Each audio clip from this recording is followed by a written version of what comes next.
You have to pin it. Okay.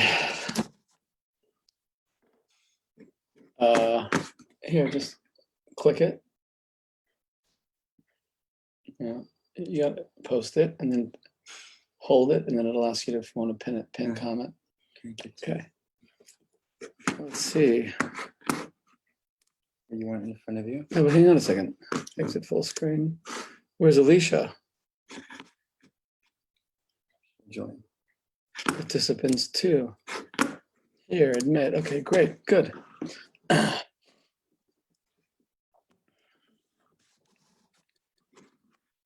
Alicia? Can you hear me? Yep. Hey, how are you? Thanks for joining us. Good. We're live already. Sorry for the anticlimactic start. But I'll tell you, I have so many Zoom glitches that if we're on, I'm just happy we're on. And if I skip the ta-da, then at least we're on together. Firstly, I want to make sure I'm pronouncing your name correctly. It is Alicia, correct? Yeah, Alicia. Alicia. Okay. So, ladies and gentlemen, thank you so much for joining us here on Facebook, Instagram, Twitter, Zoom. I'm with Alicia Sinclair. She has so many titles that I had to write them all down. Okay. Oh. So she's the founder of Vibe. We'll talk about that. Lawan, which is quite famous, founder of the Cowgirl. And she's the founder and CEO of COTR, which is Children of the Revolution, which is a premium sexual intimacy products. So it's a premium line of sexual intimacy products. You're kind of a legend in the space. My daughter Hannah kind of talks about you all the time. Thank you, Alicia, for joining us. And how are you this evening? I'm excellent. Thank you for having me. Let me make sure I can hear you better. So where am I catching you tonight? Where are you? I'm at home. I'm in Miami. Where in Miami? Are you familiar with the Aventura area? Yeah, I grew up in Miami Beach. Am I familiar with Miami? Miami's like Miami's the place I escaped. The place you escaped. And where are you now? I'm in a place so much cooler than Miami. I grew up in Miami Beach. I do know the Aventura area, but I'm in the, Miami is so pedestrian. I'm in the coolest state of the union. What do you consider the coolest state of the union? Coolest state of the union? I mean, nowadays, I don't know. New Jersey, of course. Is that? Well, I mean. You don't remember that Saturday Night Live sketch a few years ago? They were looking for a tagline for New Jersey. And I think it was Tina Fey that said, New Jersey, what's that smell? Anyway, Yeah. No, but I miss Florida. My family all still live there. My mother lives there, my brothers and sisters live there. And I grew up in Miami Beach. And we live in Englewood, New Jersey. And then we spend weekends in the city where I rabbi in the city, but there's no city left. Manhattan has been pummeled. Everyone is like, there's a race to get out. So that's life here in the New York metropolitan area. You guys are doing okay there, no?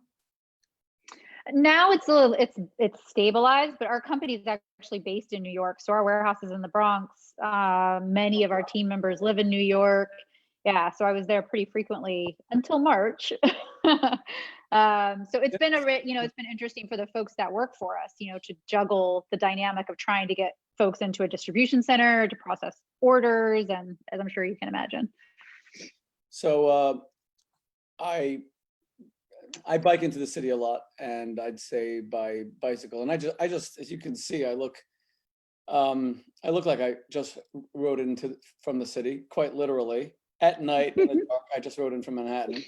So from Manhattan to our home, riding straight across the George Washington Bridge is about an hour. So I go through the Bronx, and I didn't realize that you're based in New York. So you haven't been back since the beginning of the pandemic. I actually left on March 8th, and then everything was officially shut down on the 17th of March. So yeah. I've been in Miami since then, which is a pretty rare dynamic for me. I've been, as a hustler, if you will, traveling nonstop, doing sales and events for a long time. So this is the longest period of time I've been in any place, probably in 10 years. Yeah, I'm with you. I'm also kind of stuck here. And then my father passed away. I'm one of the people who lost a parent during COVID-19. not due to COVID-19, but lost a parent during COVID-19. And we Jews have a morning prayer that we say with a quorum of 10, 3 times a day. So I can't even travel because I have to be around, we call it, these prayer services. So all in all, yes, this is a summer that I've gotten to know New York really well. I've done every day trip with my children known to humankind. But thank you for doing this with us. And let me jump straight in. We're going to talk about your companies. We're going to talk about your products. But I asked my daughter, Hannah, who created Kosher Sex. I wrote Kosher Sex. She made it into a company. And you've been corresponding with her. She lives in Israel. She'll be back on Sunday, God willing. I asked her that we title this discussion, Are Women More Sexual Than Men? So let me just jump into a news story. And I don't say this to disparage anybody. I'm sure she's suffering enough embarrassment. But Becky Falwell was kind of admitted to an affair with this younger man. I think she's 53 or 54, and her husband is Jerry Falwell Jr. And I'm moving away from Liberty University. I'm moving away from the politics of it. Sure. I'm looking at what you would normally expect in a story like this is that he would have been the guy that had the affair, right? You would have expected that the guy, and he's a good-looking guy, he's in his 50s, he looks like he's fit, and he also has a beard, and bearded men, of course, are always the sexiest men, much sexier than clean-shaven men. But the story here, of course, is that she had the affair.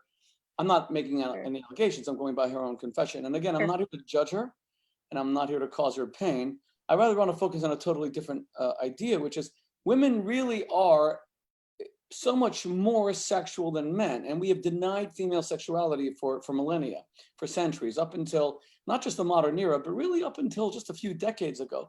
It wasn't until Nancy Friday published her books like My Secret Garden, where we even focused on female sexual fantasy. It wasn't until companies like yours started making products that focus specifically on female sexual pleasure that we acknowledge that women actually seek that pleasure. So let me put the question to you just like point blank. Do women enjoy sex more than men? Personally, I think that it's like a pretty tough question to answer universally for all women and all men. I think it's subjective to the person, because I think in many relationships, there's mismatched desire, and sometimes the woman is more sexual or wants more frequency of sex, and sometimes it's the man. I think what's typically shown is, sort of male sexuality, because that's what we've been comfortable with talking about. That doesn't mean that there isn't, many women who enjoy sex and perhaps have a higher desire than men, but I don't think it's a universal answer for one or the other. So I do think, let me be provocative here for a moment. I actually think there is a universal answer. And let me tell you why. I think that men can so easily compartmentalize their sexuality from their emotions, from their core, from their essence. Because for men, men's sexual organs are outside of their body. So they find it easy to compartmentalize it or to treat sex as doing something to someone else. So I've counseled so many couples where the husband has had an affair and the wife is heartbroken, and he says to her, why are you so upset? I apologize. Didn't matter. Yeah, it didn't matter, and I didn't love her. And you know what? He means it. But for a woman, sex is a sharing of self. Her sexual organs are internal. And it's not just a statement of anatomy, it's a statement of how we experience sex.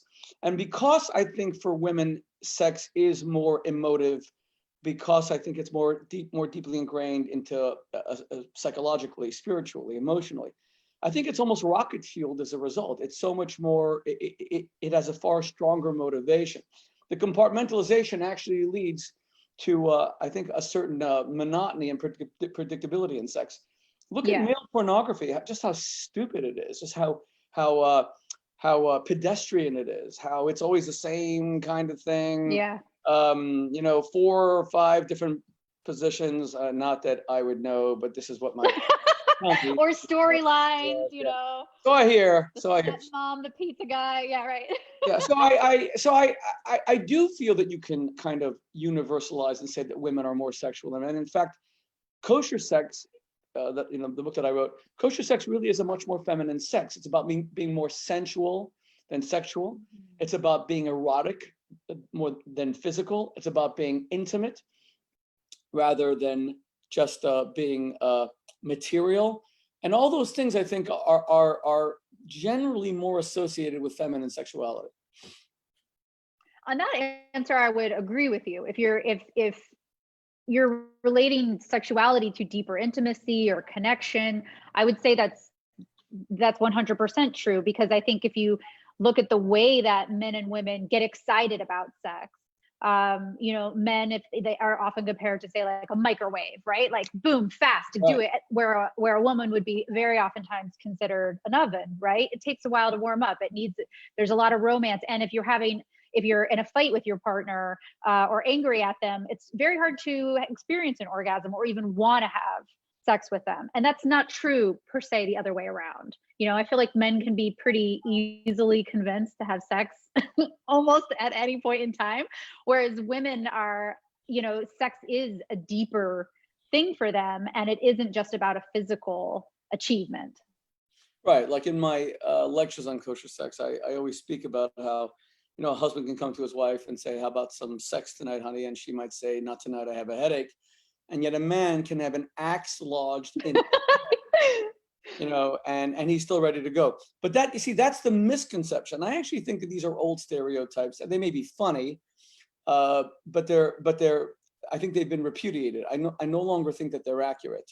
And I say this as an introduction to kind of the products that you're making, because they focus on female sexual pleasure. And I think men in general, and husbands in particular, are becoming almost they're so ignorant of female sexual needs. You said before that women, men kind of like want to nuke a woman with a microwave, and she's more like an oven. I think male sexuality is kind of like a vector. It's almost like a triangle. Yeah, instantly aroused, instantly slips into a deep coma. One moment you have this guy who's alive next to you. The next second you have a corpse in your bed. I mean, he's dead. You may as well call the Undertaker. And therefore, I think women need to teach men. I think women actually need to educate us men about what sensuality and what intimate sexuality really is about. Let me just give you one example, if I may, Alicia, and have you comment on that. Look at the fact that male sexuality is so goal-oriented, and it is so orgasmically oriented. It's about a starting point, foreplay, which lasts 10 seconds, and then there's a middle, and then coitus, and then orgasm. And yet the whole idea of tantric sex, for example, is sex without orgasmic gratification. It's a means-focused sexuality instead of an ends-focused sexuality. And I was kind of hoping that women would educate men more about sex that lasts longer, that is more cyclical, more circular, as it were, that is not that vector of instant interest and right after orgasm, instant lack of interest. So can you talk to that a little bit for a moment? Do you see female sexuality as being more means than goal oriented? Yeah, I definitely think that. I also think in general, it's a lot of emotional labor for women to educate men how to have sex with them. I feel like the women learn and perceive really quickly what makes their husband, man, boyfriend, whatever you want to say, happy, or how they can, for example, like if you're giving oral sex to a man, you learn pretty quickly what type of rhythm, the amount of pressure that they like, what parts of their body they like also touched at the same time. And that's not something that men have to tell us. That's something that we perceive by sound and response. And so I think it's a little bit of a disappointment in general for women, how men are unable to receive or try to learn that information on their own. Not to say that there aren't many thoughtful men. I've had, if you've had a variety of partners, you've had good and bad experiences. But I would say, for the most part, unless you're directly communicating, which can be really hard for women, because we've been basically socially conditioned not to talk about our sexuality our entire lives. So for us to then get in bed and then try to teach a man what feels good for us, when we may have never even touched our own body, out of the shame that's generally created from touching ourselves in adolescence, I think and sexual education doesn't talk about pleasure. So all of these things are sort of learned, and if you have the right partner, that's something that maybe you do together, but I think it's challenging to expect women to teach men how to have sex with them. Well, kosher sex is all about sex that leads to connectedness, to intimacy, to oneness. Yeah.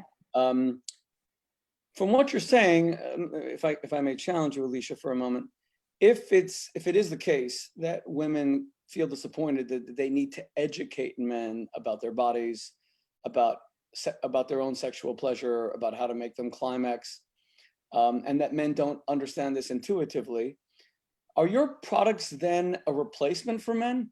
I mean, here you are. Let me just clarify also what you've actually invented and what you're just the CEO of. So B-Vibe. Well, I'm the CEO of COTR, which is the parent company of brands B-Vibe, Lawand, and the Cowgirl. Okay. So those are 3 different brands. Yeah. Right. And did you invent any of them, or you're just overseeing them? I work on the development of all the products. Okay, great. Are they a replacement for guys? No, absolutely not. And the best way to think about that, I mean, a really simple fact, if we're talking specifically about women, 70% of women need clitoral stimulation with a combination of vaginal stimulation to achieve an orgasm. And sometimes the easiest way to experience that orgasm is from something so simple as a vibrator. And it doesn't. Do you want men to use vibrators with their partners? Do you want women to use vibrators on their own?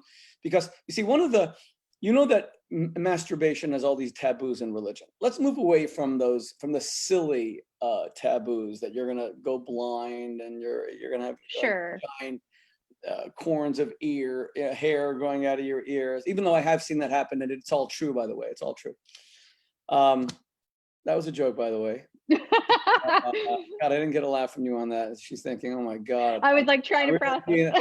Oh my God, I'm dealing with a craze on him. Any moment he's gonna stone me through the computer screen. No, let's move away from the antiquated, silly, religious prohibitions about masturbation, and now look at how I see it in kosher sex, which is that masturbation is about personal sexual satisfaction.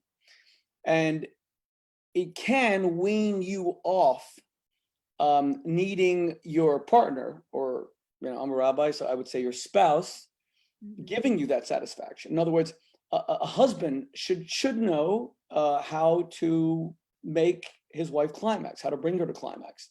I agree. If she has a vibrator who can do the job 100 times better than he can. Now, if he's using the vibrator with her, and I wrote in Kosher Sex, it's really funny because when I published Kosher Sex 20 years ago, I launched it on the Today Show, and my interviewer was Matt Lauer. And I remember he asked me, you say that sex toys are fine for a married couple. Why would you say that? I said, anything that leads to passion and intimacy, as long as it doesn't compromise intimacy. So for example, I'm anti-pornography because having a husband or a wife get off looking at some stranger while being with your spouse, that's not intimacy. But sex toys don't compromise intimacy. I have no issues with them at all. Chana sells them on Kosher Sex. But is there the fear that they can be much more effective at having women climax than their own men can? Yeah, certainly. But I think if what you said, you have a spouse that knows how to bring you to orgasm, and you guys have deeply passionate, connected sex, there's no way a machine is ever going to replace that. Now, a machine can amplify that sensation and be a really fun toy, and it can be enjoyed by both a person with a penis and a person with a clitoris. Vibrators feel really good on all bodies, quite honestly. And if you're willing to experiment and enjoy and make that part of your sexual process, I don't see why a vibrator would replace. Now, if you have a partner that doesn't, that you don't get pleasure with, and you have tried and maybe it's not working or whatever, and then you find that the vibrator does feel really good and acts as a fill-in, then yes, but I think there's larger issues at hand than the vibrator. By the way, I have to give you a compliment. You're one of those expert interviewees. And you know how I know that? Because I've done thousands of interviews myself, being interviewed, and I've interviewed hundreds, maybe even thousands as well. I'm meaning I've been the interviewee a lot more than I was the interviewer. And the way you give these insightful answers so concisely. I mean, that's an art. No, Thank you. especially it's an art. You must have, did you go to like a special school for this or something? I mean, I am a certified sex educator, but I don't have any formal media training, if that's what you're asking. Okay. By the way, as an aside, since you mentioned that that a tingling sensation feels good for men and women, there are no real sex toys for men. I mean, they almost don't exist. Most of them are really weird where they do exist. Why is that? There's a couple different theories. It's not the first time people ask these questions. You know, there are now better toys than there were in the past. But the general reasons is that men don't normally or typically use sex toys. That their hand works pretty well for them, and they're much more visual than they are physical. So typically, like what men respond to is, you know, visual stimulation. So oftentimes there's no need for a sex toy. But there's not great like Tenga eggs. I don't know if you've ever seen those. Those are like masturbation sleeves that are disposable, and there's lots of penis rings. And you know, now more and more there seems to be lots of toys that are geared towards men. But it's a newer thing. Okay, those I would say, I would have an issue endorsing those, because I think for men, toys like that would be a replacement for a woman. I don't see how a man could use that in his marriage or in his relationship with a woman that he loves. I could see how a vibrator could be used by a couple on a woman, but masturbation sleeves for men, that sounds like that really sounds like you're out to replace. There is no woman around, and you don't need a woman around. No, is it not kind of a replacement to him? I mean, it can certainly, like the vibrator, right? It can certainly be used, but I think if you look at them as ways to enjoy or play in your sexual experience with your spouse, then they're just fun things to play with, you know? Like, for example, mutual masturbation can be really intimate, you know? Using a masturbation sleeve on your spouse can be really fun and different. And novelty is perhaps something that adds a lot of enjoyment to sexual experiences that if you've been with somebody for a long time can be more and more challenging to experience something that's new, right? Not the same old sexual experience. So sex toys can often help bring that novelty into the bedroom by, I mean, it doesn't have to be, sometimes you don't like it. That's part of the experience, you know, but I think they can be really fun. Penis rings, vibrating penis rings, those can feel good for both spouse, you know, both people in the relationship, you know. So I think if you look at them as, you know, add-ons versus replacements, there's like a different way to frame it. Okay, I'm just gonna say for the record, looking right at the camera, I don't know anything about these vibrating penis rings. Let me just disavow my own knowledge. You need to talk to your daughter more often. Alicia is really educating me here. Okay, I like what you just said about novelty. See, that's why I believe in sex toys in marriage, because they can bring novelty. By the way, I hate the term sex toys because it trivializes the role that marital aids, you know, there is no good word for it, can bring, for the reason that you just said. The great challenge for monogamy, and I'm someone who believes in passionate monogamy. I don't believe in boring monogamy, you know, monogamy which is monotony. And so many married couples end up platonic, sexless. The national average for sex in marriage is once a week for 7 minutes at a time, which includes the time the husband spends begging, so it's not that long. and then 1 out of 3 couples is platonic in the United States. So sex toys can be a solution to that. How to bring novelty that isn't about a novel partner having to, you know, be a womanizer or infidelity, unfaithfulness, and adultery, which is so painful. You know, the pain of betrayal, and it's so hard to get over that. So the only thing is, then I hate the word sex toy, because if I'm trying, I counsel, you know, thousands of marriages. If I'm trying to save a marriage and a husband or wife says to me, you know, what do you think about the cowgirl? Or what do you think about, you know, us trying this toy or that toy? You know, my response is more power to you. Anything that you do together that can bring novelty, that can make you see each other's sexuality come alive, that could inspire greater heatedness, greater eroticism in the relationship. That's a great thing. Why would we call it a toy? This isn't a toy. There's no good word for it. In other words, look, the products that you're making, Alicia, that can wean a man and a woman off one another so that they no longer need each other, that's not the kind of use that I would personally endorse. For me, that's not kosher sex. For me, kosher sex is where you utilize sex toys to bring greater passion, greater connectedness, where a husband comes home to his wife and says, oh, wait till you see what I bought this, I bought, we're going to try it tonight, and that's amazing. And they wait for the kids to go to bed. And I want that. I want a man to be so excited about his wife. I want a woman to be so excited about her husband. But that's not a toy. In many instances, it's that thing which for a week or two or a month might be bringing real passion to their relationship. So why do we call it a toy? Yeah, I don't know why or where it first started. And I feel you on that greatly. Actually, when we first started making the products, I had that same attitude, and we called them pleasure products. And so it was very like trivial. I don't want to use the word toy. They're not toys. They're not novelties. These are serious products, right?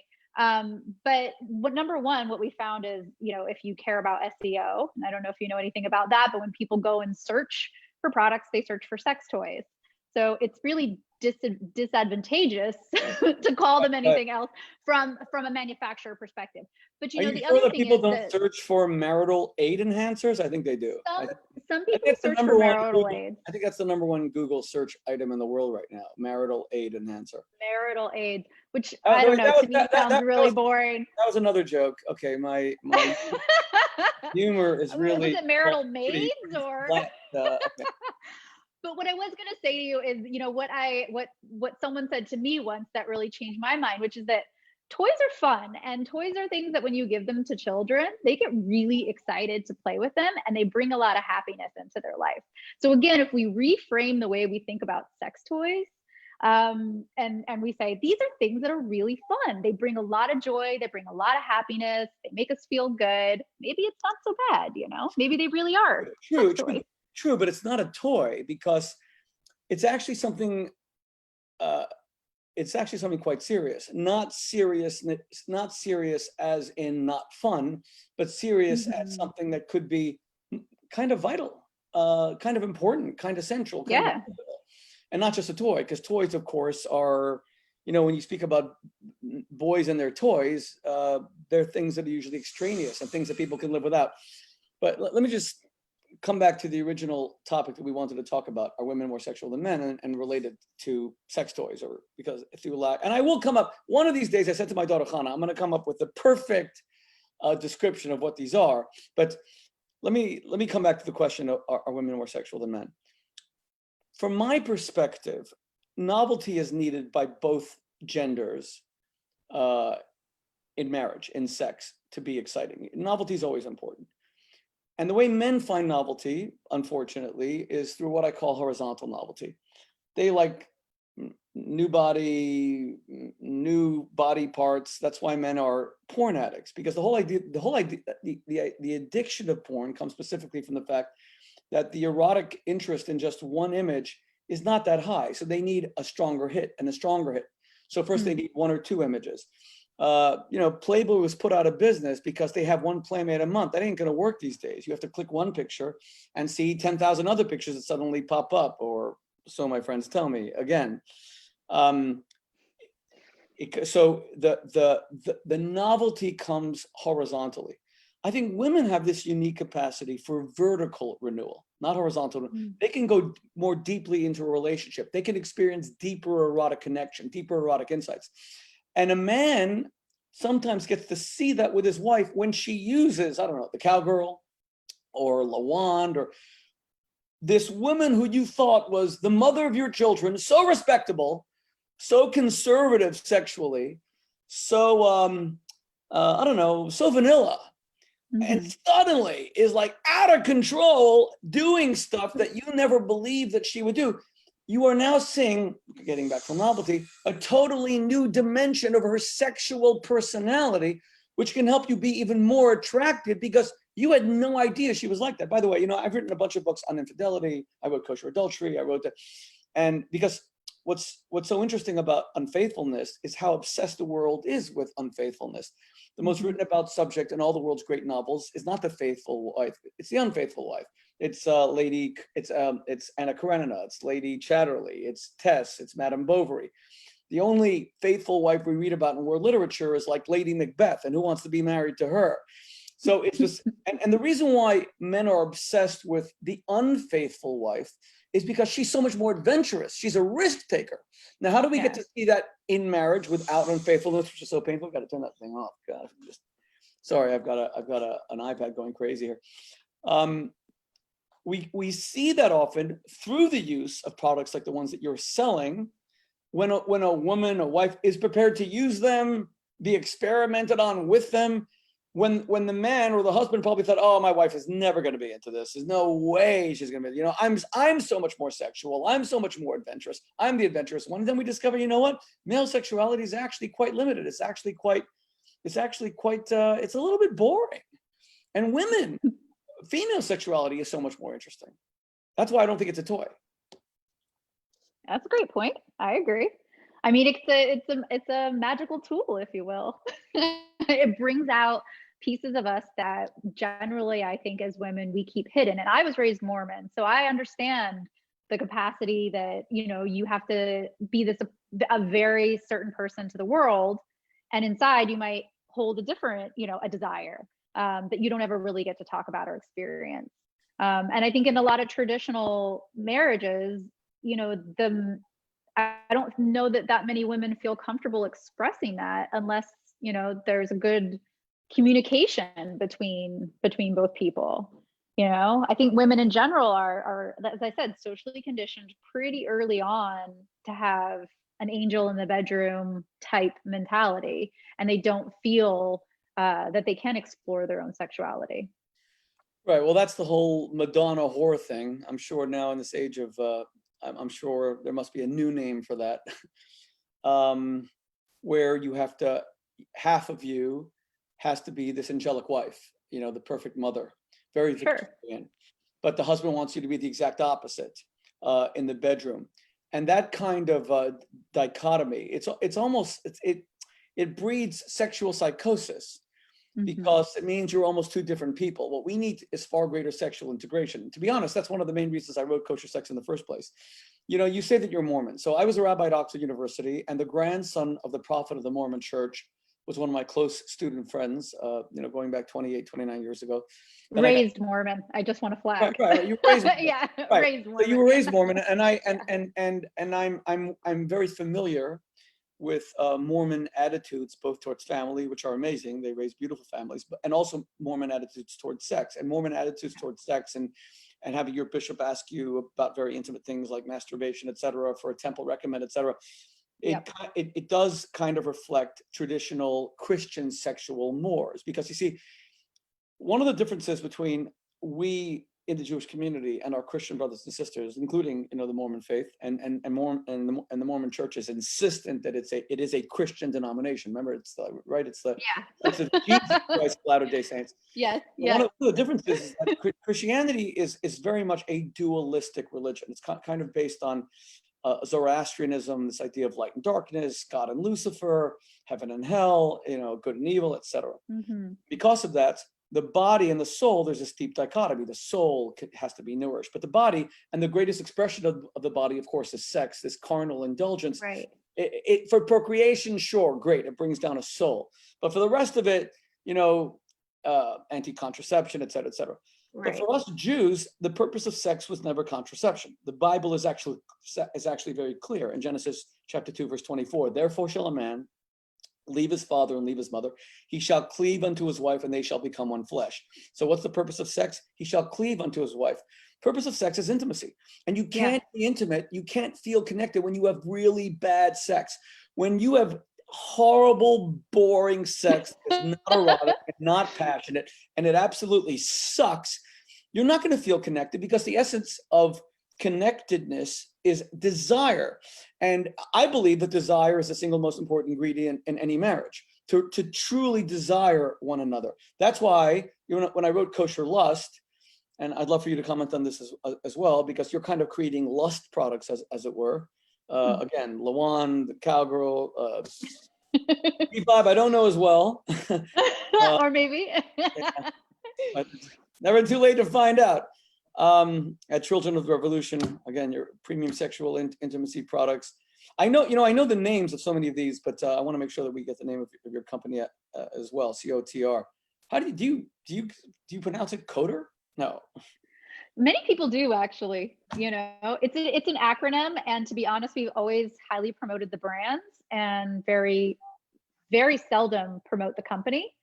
So the brands have a lot bigger names, and oftentimes folks don't even realize that they're connected. Right. No, I've heard of the brands. I don't know COTR as well, Children of the Revolution. But coming back to my question, so you're creating kind of lust products, and based on what I said about desire and passion, and how the Bible says that the purpose of sex is to connect, it's to be intimate. I actually believe, strangely enough, a lot of people don't agree with me. I believe that in a marriage, that in a relationship, lust is actually more important than love, that the foundation should be lust. I don't mean the kind of cheap, pedestrian lust, which is easily expended. I don't mean lust that comes from like porn and stuff like that. I mean lust as a deep erotic desire to connect to someone, to understand them erotically.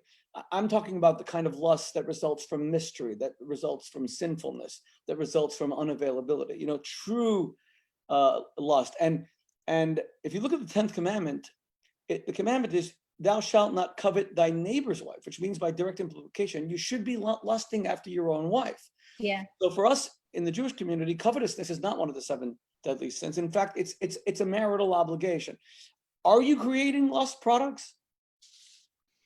I mean, I definitely hope so. I would love for people to, enjoy the product so much that they bring a lustfulness to their, relationship with their partner, or quite realistically with themselves. I mean, we make products for single folks, for people in, maybe not, married relationships, people, there's lots of different dynamics of people that use our products. But yeah, I would hope that they bring that sensation, that experimentation. I hope that does bring a higher sense of lust to their relationships. But when you make a product like the cowgirl, that's not being made for a woman on her own, is it? It could be. It could be, I don't know that we have any. Sure, we have some specific data about the age range and the demographics of people that are most interested. We can see on social media who responds. We can see whether they're male or female, or we've done a number of surveys that, but there's all sorts of people that use the products. I don't know that they have to be quantified as I would say that actually most folks would more identify as feeling sexually empowered, versus being in a relationship or not in a relationship, feeling that they have the right to take their pleasure into their own hands. And if you know that to experience an orgasm, a vibrator is immensely helpful, then you're going to invest in a quality one, and you're going to use that whether you're solo or partnered. Right. Well, look, obviously, as a rabbi and as the author of Kosher Sex, for me, sexuality really is about this intimate connection. But it's not like I lived on the moon for the past, 50 years, and that I don't know how people have sex, and that people actually have sex out of marriage. Really, is that possible? No, or they never get married, or they're. No, I'm well aware of modern sexual mores, but you see, I let's just take it in this direction for a moment. See, I actually believe that the most passionate sex actually does come from a committed relationship, for this one reason. Because I think that the reason why sex is the most pleasurable of all human experiences is because it's the most liberating.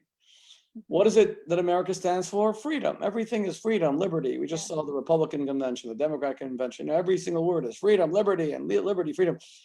And America was the first republic. It was about people being able to live free, not under the subjugation of a dictator, of a tyrant.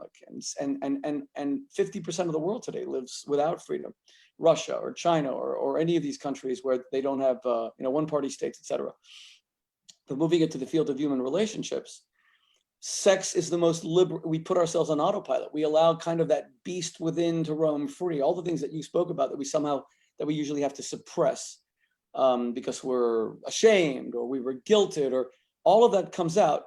And in my opinion, it can only come out fully and completely and totally if you are with someone who you feel so close to, and someone you trust so much that you can allow that erotic sexual personality to be totally liberated, to be totally free. Whereas if you're with someone who you don't trust fully and completely, even if they have amazing sexual technique, you may not put yourself on autopilot to the same degree.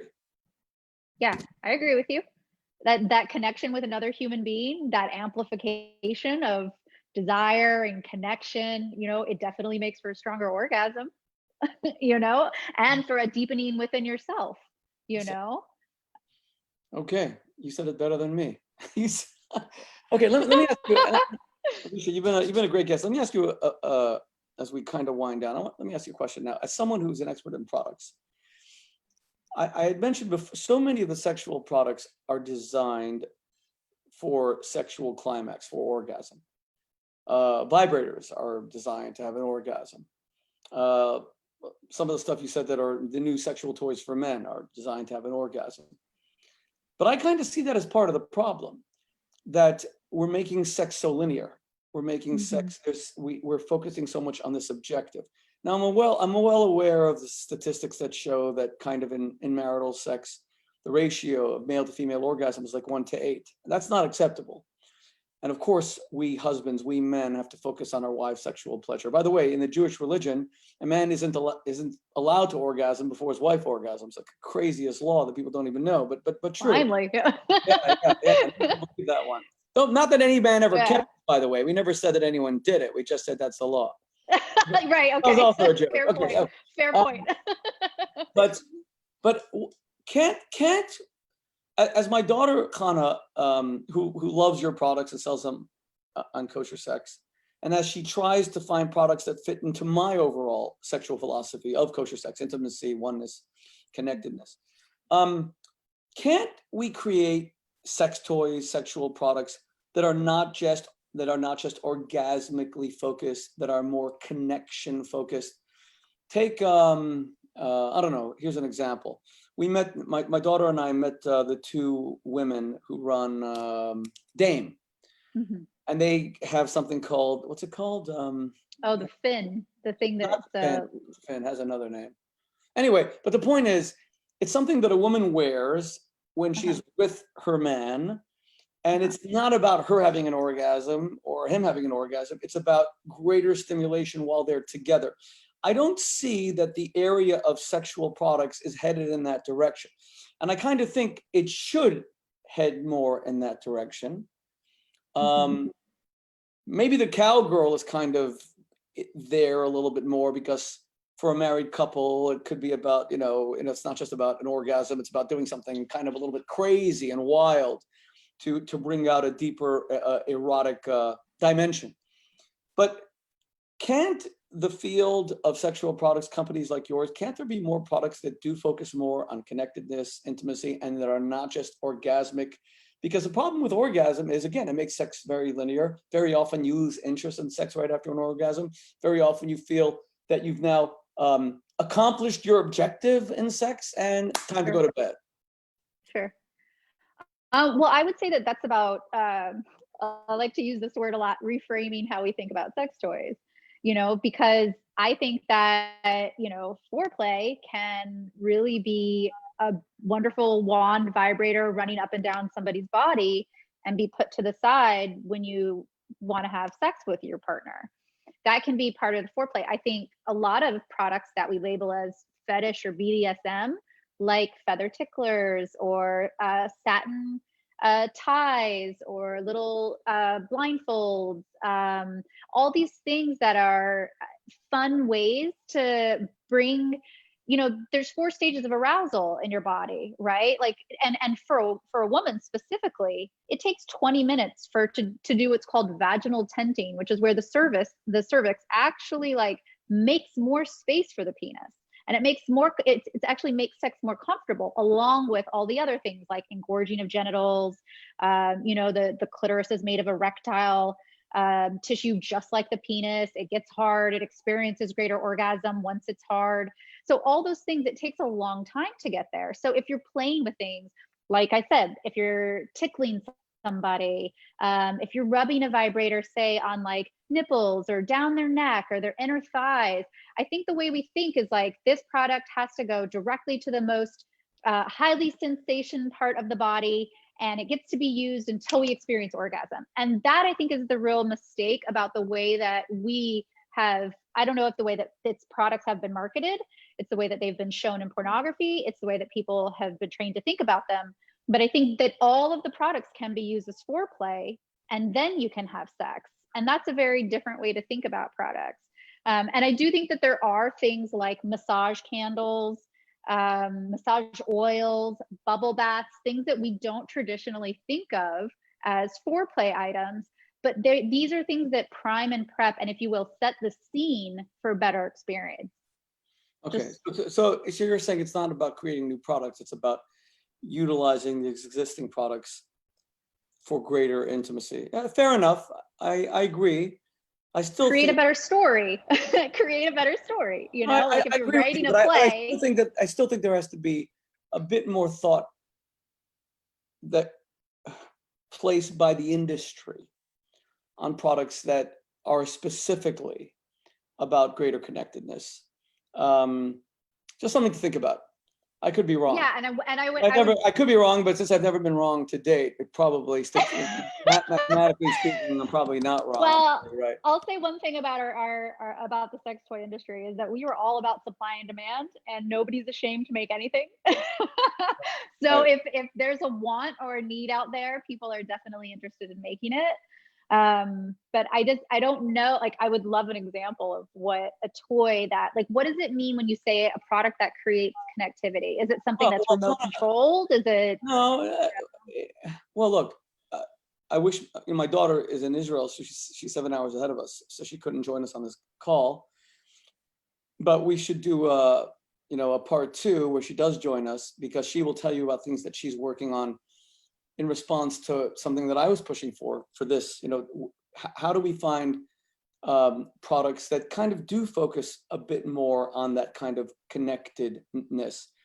By the way, an example really is your Lawan, because it's not just made as a vibrator, it's kind of a massager. Yeah. Very different to something that looks like a vibrator or is used only as a vibrator. But see, I'm in the business of rescuing marriages.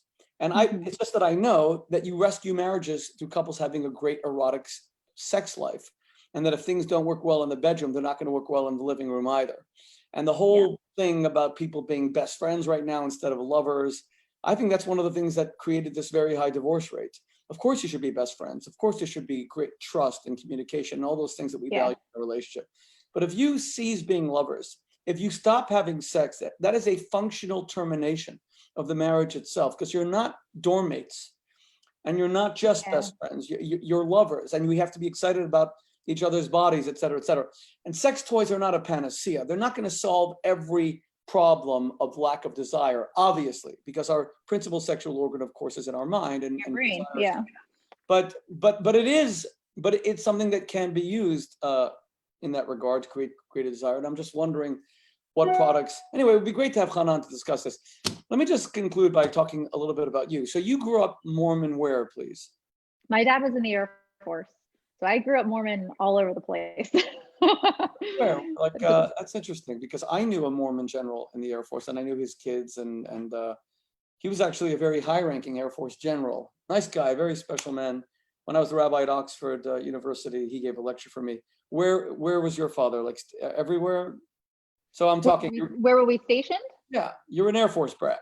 Yep. So I was born in Biloxi, Mississippi, and then we moved to Boise, Idaho, and then from there I was in Wiesbaden, Germany, and from there Fairfield, California, and then in Dover, Delaware. And then my dad electively chose to retire. Clinton was offering early retirement in the mid-90s, and they chose to retire in Salt Lake City, which I promptly left and went to college in Seattle, then moved down to Los Angeles. and now out to Miami because my partner is born and raised in Miami. Well, Salt Lake City has actually become one of the funkiest cities in America. It's actually a great city. Especially if you love to ski and you like the outdoors. Yeah. And I love Utah.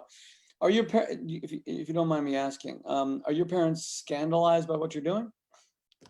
I think my dad specifically, because he was a bishop, has more challenges speaking about it. Like I worked for a lingerie brand, and he has never left the mentality of me working for the lingerie brand. So anytime I see him, he still asks me about the lingerie brand. And I've moved pretty far past that. So for him, yeah, it's a challenge. He can't, and it's definitely not something they'd feel comfortable telling their friends. But I will say, neither does my partner's family, and they're much more liberal.